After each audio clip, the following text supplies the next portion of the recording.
The Switzerland national team have been amazing in the Euros. At the time of recording, they've just knocked out defending champions Italy 2-0 in the round of 16, and after that performance, who knows how far they can go? Well, in today's video, we're gonna find out, as I have just become Young Boys' brand new manager, the Switzerland Super League champions, and with Swiss players only, I'm going to make them the world's best club. But this, ladies and gents, isn't going to be a walk in the park, as this is the starting 11 we've loaded into in Season 1. And whilst there are a couple of decent players in it, overall it's a pretty average team. But one thing it does have going for it, it's a really young team. The average age of our highest rated players is like mid-20s at best. But as you can see, I have filled the transfer list with players who aren't from Switzerland. And quite honestly, guys, there's a lot of players. And despite having a squad size of 32, honestly, after selling everybody who isn't from Switzerland, we'll have a lot of work to do. Especially considering the fact I've moved Young Boys from the Swiss Super League to the Premier League just to make this a little bit harder. So one thing's for certain, ladies and gents, at the end of this transfer window, we're going to have to pull off a miracle just to make sure that Young Boys survive the Prem. But first things first, guys, it's time to mess with the tactics, and I'm actually going to keep the 4-1-2-1-2 narrow. As you can see, we've only got one winger who's actually from Switzerland, and he's 55 rated. I don't really see me using this guy all that much. And because we're playing a quite tight formation, we are going to be playing tiki-taka style of play. I'm going to try and pass rings around our opponents and beat them like that. Well, there is some good news, guys. We've got 23 million to begin Season 1, so even before we sell any players, we're actually quite minted. But honestly, guys, until we sell all the players on the transfer list, I'm really not too certain what our strongest starting 11 is, so we're going to sell the players on the transfer list first and then go from there. And just like that, after selling every single player on that transfer list, we've now accumulated 50 million in total to spend, and that's not the only bit of good news. Our entire squad now, ladies and gentlemen, apart from one player, is now officially only from Switzerland, man. We do have to sell Rudani, but apart from him, we're good to go. Now, I am quickly checking the youth academy to see if we've got any Swiss talents, and apparently we haven't. We've got Northern Ireland centre mid Damien O'Neill, who would be perfect, but he's not from Switzerland, therefore we can't use him. But believe me, we are going to be utilising our youth academy, and luckily we've already got 4-star scout Roman Holmes. And to start off with, we will be looking for a centre-back, because quite honestly, Switzerland have a very short supply of them that have actually got the quality we need in the long run. I mean, Switzerland's best rated centre-back is Manuel Akanji, who's almost 30 years old himself now, and by the time we're able to get this guy, it'll be way too late. We will almost certainly be looking for other positions apart from a centre-back, but right now, that is officially our number one priority. Well, that still leaves us with 50 million in total, so the question is, where do we actually put that money into the team? Well, first and foremost, I wanted a brand new goalkeeper, so I spent 10.4 million on Philip Cohn. Granted, this guy isn't the best goalkeeper in the world, but he's 25, he's 75 overall, he'll definitely do a decent job for the foreseeable future. I've also just spent 9 million on Swiss striker Zeki Amdouni. 22 years old himself, 73 rated, got a lot of potential. Honestly, I want him to be one of our endgame strikers. And we've still got 27 million to spend, and honestly, that's a lot more than I thought we'd have after those two transfers were done. So I went ahead and made another signing for 10 mil on the dot in centre-back Basia Omo Rajic. As you can see, he's not an amazing player just yet, but he's showing great potential, and honestly, I want to see if I can get the best out of him. And finally, I spent 5 million on CDM Ardon Jashari. Once again, not the best player in the world, but he's showing great potential, and that's enough for me. And now that those transfers are done, this is how the team is looking right now, and honestly, I think in this new 4-2-2 formation, it doesn't look that bad. We've got a couple of CDMs, 2 very promising attacking midfielders, and 2 decent strikers. It's just our defence really that lets us down, but honestly, right now, we can't do much about that at all. For the defence, we're going to be heavily reliant on the youth academy scouts, and Roman Holmes has actually come back with his first scout report, so he's hoping he's got some ballers for us. And look at this guy, 6'2", 15-year-old Adrian Frey, 1.9 million. Guys, this guy looks like a monster. Alessandro Ferrari looks pretty good as well. But Benjamin Ferrari and Reto Moser definitely don't. What are their overalls? Oh my god. But Adrian Frey, guys, looks like the real deal. 62 overall at only 15 years old. We're going to keep on top of his training, get him straight out on loan as soon as possible, and hopefully he can become a starting 11 player for us at some point. But let's be completely frank, guys, despite us having a half-decent start to the Premier League, the chances of us actually surviving are very slim. Ideally, guys, the only thing that we should be focusing on is improvement, and to be fair, some of the players have actually already improved by one, so we're off to a great start. And if our scout Roman Holmes can keep delivering the goods from Switzerland despite what we do in Season 1, Seasons 2, 3 and 4 will be set up quite nicely through this. But it's safe to say I am gobsmacked. I thought for sure we were going to get relegated. We're actually 13th in the Premier League. I mean, I cannot believe we've actually pulled this off. If anything, surviving was actually the worst option because, quite frankly, in the Championship, we're facing worse opposition, therefore there's more chance for improvement. I don't understand how Brentford have finished bottom either. They've surely got to have a better team than us. But we didn't have a decent FA Cup run as Stoke knocked us out in round 3. And the Blades knocked us out in round 3 of the Carabao Cup too. However, guys, I've got to say, I am loving the development of these players, man. Everybody, and I mean everybody, has put a right shift in. I mean, look at Zeki. I'm doing it for goodness sake. 79 rating now. What an absolute baller. And it shouldn't come as a surprise as he's our top goal scorer with 29 goal contributions in 41 games. Fair play to it, and they're getting 11 and 5, and Darian Males getting 10 and 8. But not only that, our scout has been busy, man. He has found us some ballers and then some. I mean, look at this CDM, Leandro Graf, 65 overall, 17 years old, got a very good potential as well. I think the plan with most of these, though, for now at least, is to promote them to the senior team, get them straight out on loan. However, one of these players is going straight into that starting 11. And that player is Matthias Kuhn, who's 17, 63 overall and is a left back. We don't currently have one. There's not really many great Swiss left backs, so he's going straight into the team because of that. I mean, he's showing great potential. As you can clearly see, he's probably going to be one of the worst players in the Premier League next season. However, give him 2 or 3 seasons, he might become one of the best. But all things considered, I'd say Season 1, we massively overachieved with young boys. Not only did we survive, we actually survived fairly comfortably in the end.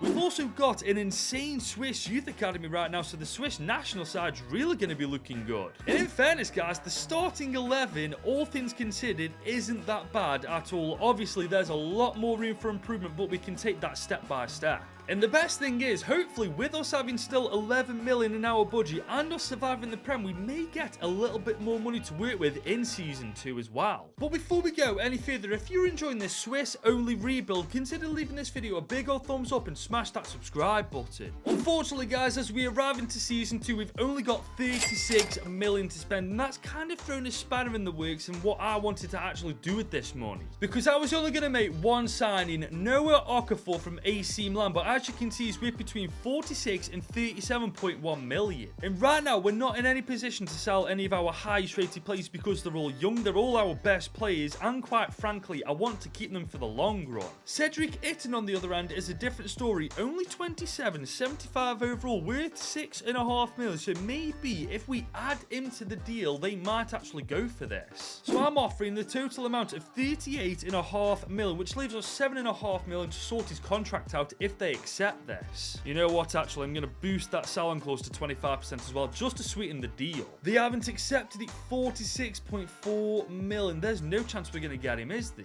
And guys, I'm looking at players that I could potentially put into this deal, and quite frankly, there's nobody I'm willing to part ways with exactly the same market value as it.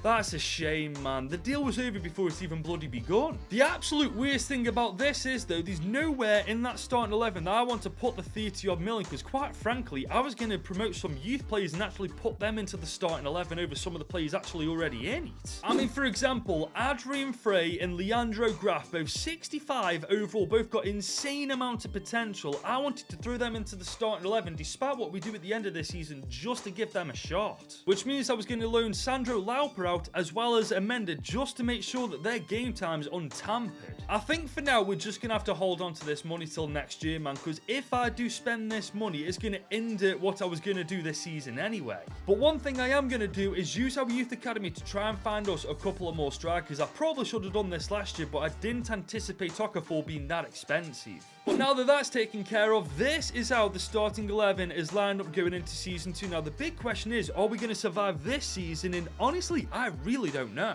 I mean, I thought for sure that last season we'd have been absolutely annihilated, but we actually held our own and survived quite comfortably in the end. But quite frankly, once again, I don't give a rat's backside. I just want Graf, Frey and Kun to massively improve this year, otherwise we may be in a little bit of trouble. Well guys, it's safe to say they haven't let me down. Graf is 70 overall at 18 years old, Kun is 66 rated now, and Frey is now 69 overall himself. I am a little concerned about Kun. I mean, I was hoping he'd perform a little bit better, but obviously 3 overall growth, you can't complain at that. And you certainly can't complain at this either. Zeki Amdouni, Khan, Omar Rajic, Jashari, all of them putting a right shift in. And look at Amdouni again, 23 goals, 7 assists, 47 games. Itten, to be fair, getting 19 and 7, and Males once again getting 14 and 8. But the good news does indeed stop there, as the Youth Academy hasn't really delivered on the levels as it did last season. The potentials aren't there, the overalls aren't there, it's been a bit of a dud. However, the biggest question does loom. Have we survived the Premier League once again? By the skin of our teeth, we've just about done it. 15th in the Premier League this time, 4 points above the drop zone. I mean, it was to be expected. We have dropped from 13th in the league, but we've got 3 academy players in the starting 11. That was obviously going to drop the quality of the team overall. But this time we made it to round 5 of the FA Cup, so domestically we've actually improved. And we actually made the semis of the Carabao Cup. What on earth is going on? How could we do so poorly in the Prem but do so well in League Cup competitions? I don't really get that. I mean, our front 4 are definitely the strongest parts of the team. Our midfield next year will be absolutely solid. It's just our defence that needs a little bit of work. Which means that both Kun and Frey need a superstar season next year. Otherwise, their place in that starting 11 is going to be up for grabs. But then again, Kun's place in the starting 11 could be done and dusted now, because we've got Alessandro Frey, who's actually 1 rating higher than him, currently out on loan. I think we're going to bring him back from his loan move and shove Kun out on loan instead. And there's also a man who's had a great season at Atletico Madrid this year, 76 rated. Now, if Frey doesn't have a good year next season, we may have to give Amenda a chance. But the best news going into Season 3, we've got 39 million carried over. So next year, without a shadow of a doubt, we should be able to have enough money to bring in at least 1 or 2 really good Swiss internationals. And luckily, I was bang on the money. We've got 63 mil in total, meaning there is 1 player I'm definitely going to sign. You guessed it, Noah Okafor is finally going to be signing for Young Boys. He's 25, 82 rated. He's going straight up top alongside Zeki Amdouni. And just like that, I signed him for 47.1 million. But I've also delved into the free agents list and I found Fabrice Hassler and also Brian Oko, both pretty young, both got a half decent overall. I'm going to sign them up for absolutely nothing and then send them straight out on loan. As for the team itself though, this is how we are lined up going into Season 3, and honestly, it is a big year for a couple of individuals. It's Alessandro Frey's first time in the starting 11. He's 18 years old. He grew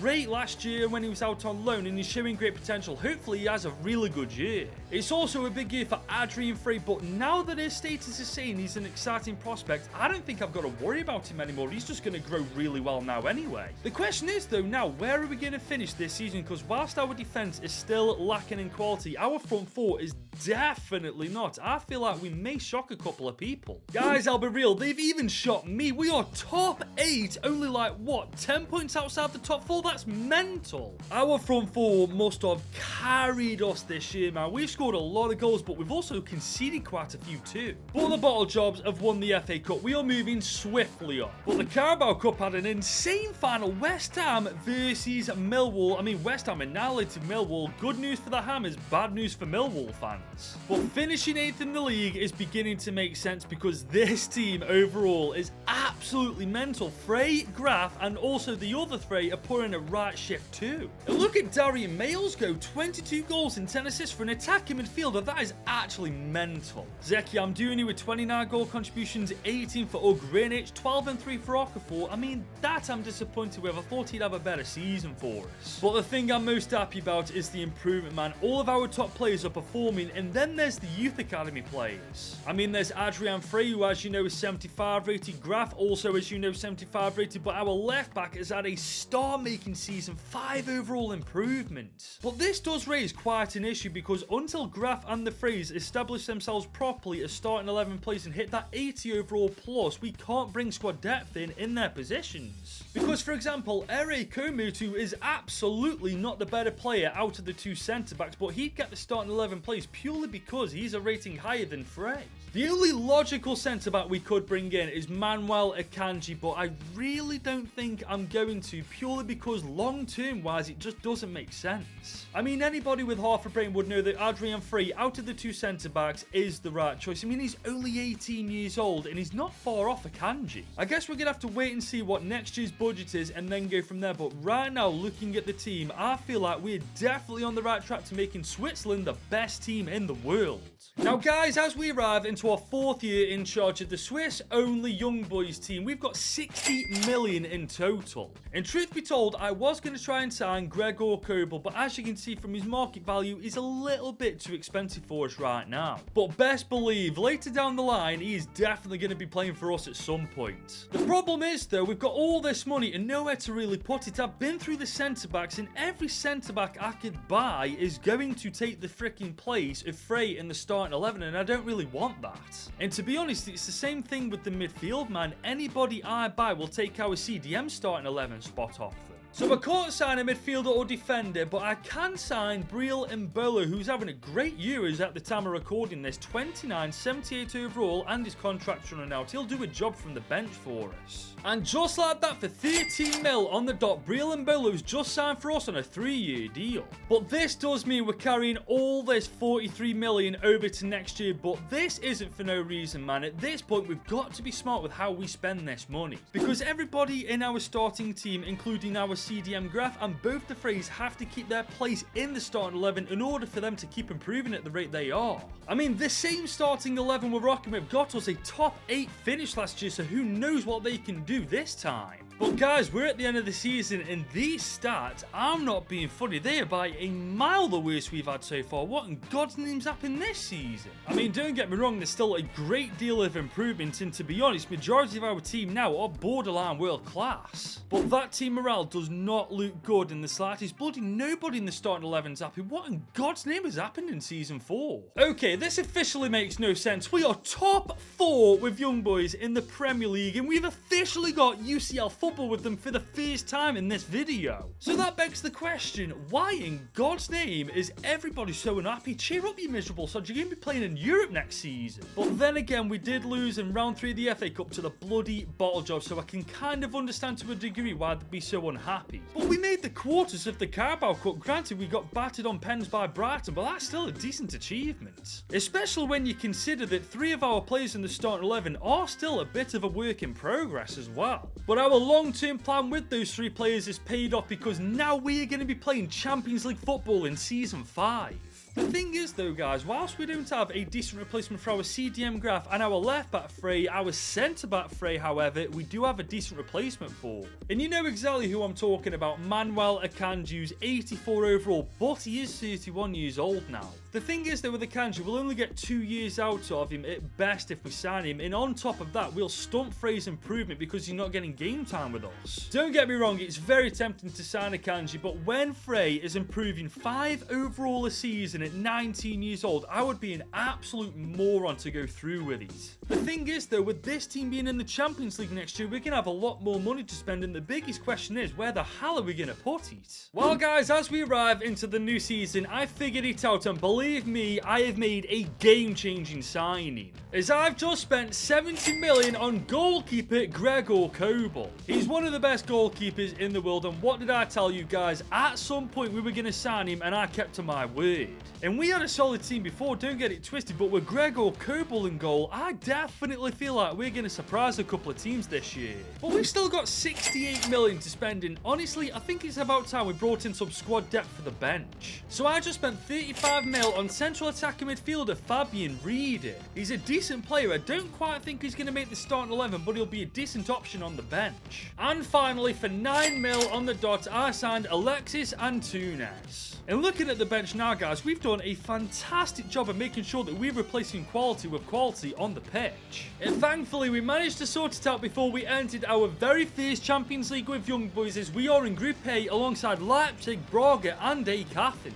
But I'm hoping we perform a little better in the UCL than in the league, because our start has been absolutely stinky. But I've got no doubt in my mind that they're going to recover, because this team, quite frankly, is too good not to. The biggest question is, how are they going to do with another competition to compete in? Well, as it turns out, they've done better in the Prem, second in the league this time, 10 points behind Chelsea, but I reckon at some point we're definitely going to become the best team in England. And look at this, we've won the FA Cup, smashing Man City in the final. We did, however, only make it to round 3 of the Carabao Cup, but to be fair, second place in the Prem, won the FA Cup. I've got a good feeling about the UCL. And it looks like for good reason, as we've topped our group by 1 point. And we're in the quarters after just about beating Napoli. And we've gone on to smash Barca in the quarterfinals. We could be playing PSG, Real Sociedad, Juve. Oh, give me Real Sociedad, please. I can't believe it. We got Real Sociedad and they beat us 2-0 in the semis. What on earth are we playing at? I mean, they did go on to win it, fair play, but Real Sociedad, we've got to be smashing them. Especially with how good our team is now. There's literally not a single player in that starting 11 below 82 overall now. We should have absolutely killed Sociedad. And look at these statistics, man. 32-8 for Amdouni, 25-2 for Okafor, 18-12 for Darian Males, and 7-12 for Ugrinic. The problem we're facing now, guys, we can't actually improve this team anymore by signing players, because this starting 11 is literally the best starting 11 Switzerland have got. I mean, we're going to have an insane budget, second in the Prem, we've won the FA Cup, and we made the semis of the UCL. However, guys, the only thing that's going to be used for is improving the bench, because as I've said, the starting 11 is as good as it's going to get. The problem with that, though, is this starting 11 on its own going to be good enough to become the best team in the world? Truth be told, guys, I'm really not sure, but as we enter the new season, I've just made our first and only signing of this transfer window, and I'm pretty sure you can guess who it is. That's right, guys, I have finally signed Manuel Akanji for just over 34 million. He's 32 years old, he's 84 overall, he's won the Champions League, and he's a worse player now than Frey is, meaning he isn't going to take his spot in the starting 11. But here comes the bad news, guys. We've got 142 million to spend on Swiss players, but no Swiss player is good enough for this money to be spent on. But to be honest, it is what it is. The starting 11 is absolutely world class, and honestly, the bench right now isn't far behind it.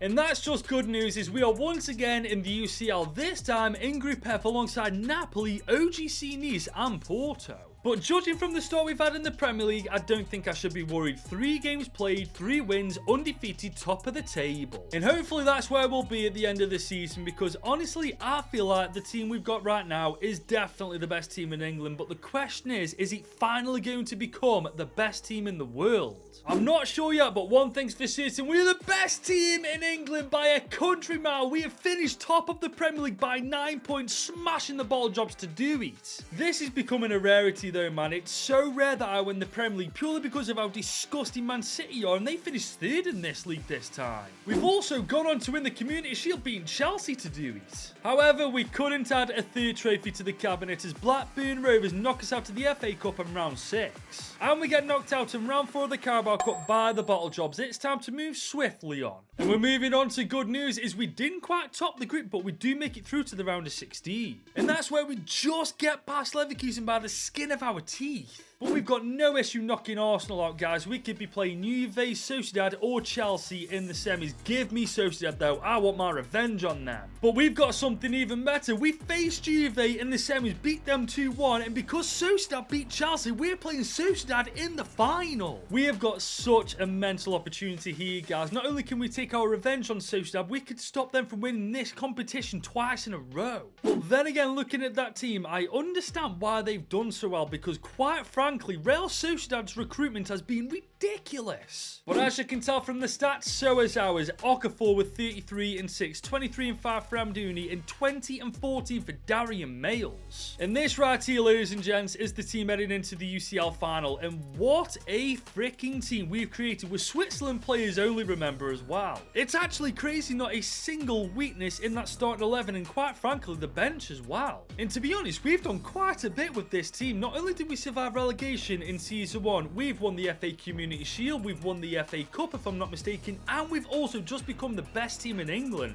But now we have the chance to become the best team in the world. All we have to do is get past last year's Champions League winners, Real Sociedad, to do it. Come early on, we're going to find our left back Frey, who's absolutely rapid, by the way, Ugridnich, or whatever his name is. Oh, this is beautiful, this is beautiful. Males with the chance. Great save, Sociedad.